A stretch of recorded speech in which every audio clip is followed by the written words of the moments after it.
Et bonjour à tous les amoureux des Bleus, ceux qui sont fiers d'être français. Le débrief de ce huitième de finale, le premier choc de cette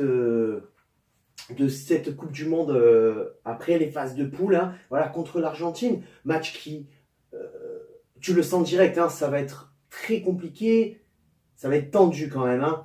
Et on commence ce match déjà avec une bonne composition de l'équipe de France, avec Pavard, Hernandez, Titi Varane, Pogba, Kanté, Griezmann, Mbappé, Giroud. Voilà, un peu l'équipe type de Deschamps, un peu son équipe préférée.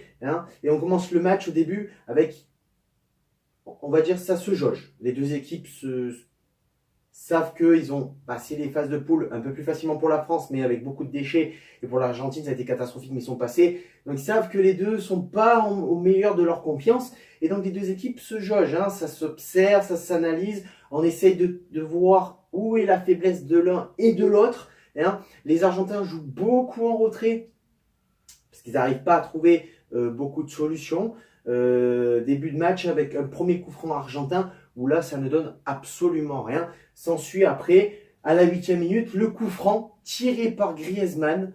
Ça vient frapper la barre transversale. C'est la première occasion chaude de l'équipe de France. Première occasion chaude de l'équipe de France. Tout au long du match, quand même, la possession est plutôt argentine. La possession est argentine. Les Français jouent en contre. Et c'est là où ils sont très redoutables, parce que à la 20e minute de jeu, bien avant, sur une bonne remontée qui part de la défense, bon jeu en milieu, on arrive, on décale un petit peu, Griezmann prend de vitesse tout le monde, et là l'Argentin est beaucoup trop en retard, il déclenche le penalty, frappé par Griezmann, transformé, ça fait 1-0 pour l'équipe de France. Ça y est, là on aborde le match, on est rentré dedans, on mène,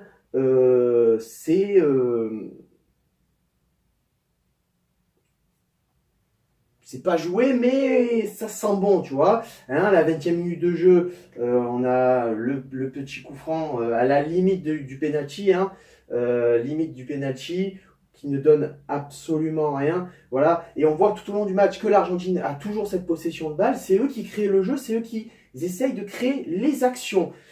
Mais à chaque contre-attaque de l'équipe de France, c'est un danger potentiel, c'est but.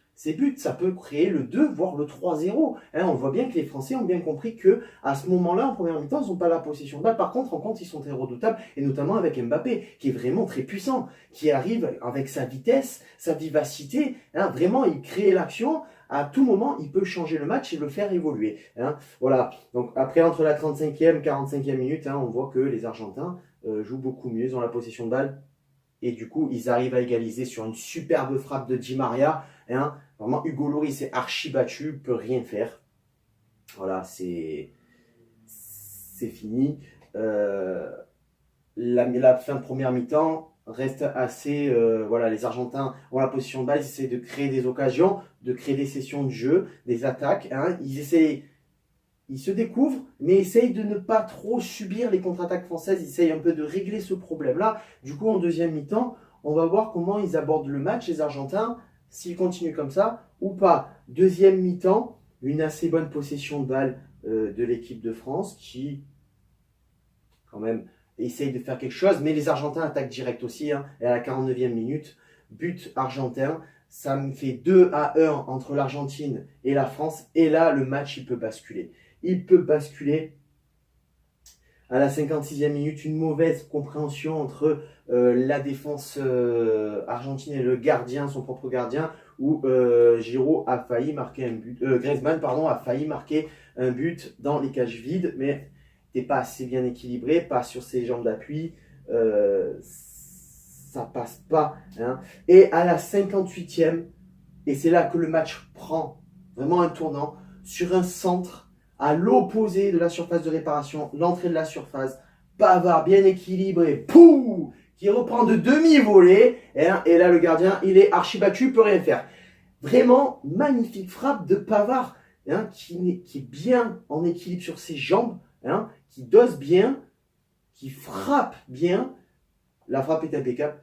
Le but est magnifique. À partir de ce moment-là, le match devient fou. Mbappé qui met le 3e. Mbappé qui met le 4e. Vraiment, ça se lance. Hein. Et Mbappé, c'est sur une relance qui part de la défense, encore une fois en contre-attaque, où ça joue très très bien, très rapide en milieu de terrain, hein, et où ça décale un petit peu Mbappé, qui prend encore de vitesse la défense argentine. Et là, c'est fini. Le 4e but, on se dit maintenant, il faut le faire dérouler. Maintenant, fini, on arrête les frais, c'est bon, pas besoin de se découvrir plus que ça. Il faut garder la possession de balle, faire tourner le ballon en défense, essayer de le garder un maximum possible, ne pas se prendre une contre-attaque très rapide de Lionel Messi ou quoi.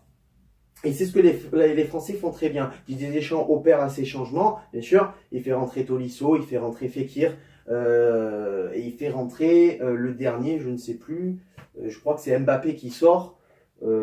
Pour je ne sais plus quel joueur. Je crois Fekir, ou non, pas Fekir. Je sais plus. Voilà. Et du coup, Didier Deschamps fait un très bon coaching et mise tout vraiment sur la possession de balle. À la fin du match, quand même, les Argentins essayent d'y aller, mais on voit qu'ils n'ont plus l'envie. Hein. Vraiment, ils bougent pas sur les arrêts de jeu. Ils se dépêchent pas de donner le ballon aux Français quand c'est pour les Français, quand c'est pour eux, ils prennent le temps, ils sont dégoûtés, ils n'ont pas envie.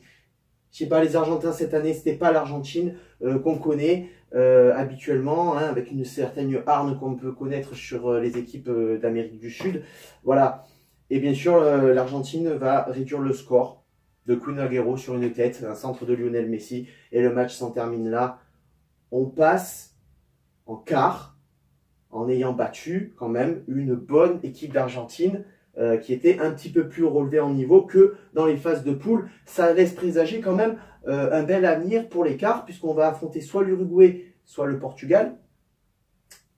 Et du coup, ça va être encore un beau quart de finale pour l'équipe de France, et peut-être pour les demi-finales, pourquoi pas le Brésil. Ça serait quand même encore une belle affiche. Voilà, sur ce, amoureux des Bleus, on se retrouvera pour le prochain match. Donc France-Portugal ou France-Uruguay en quart de finale.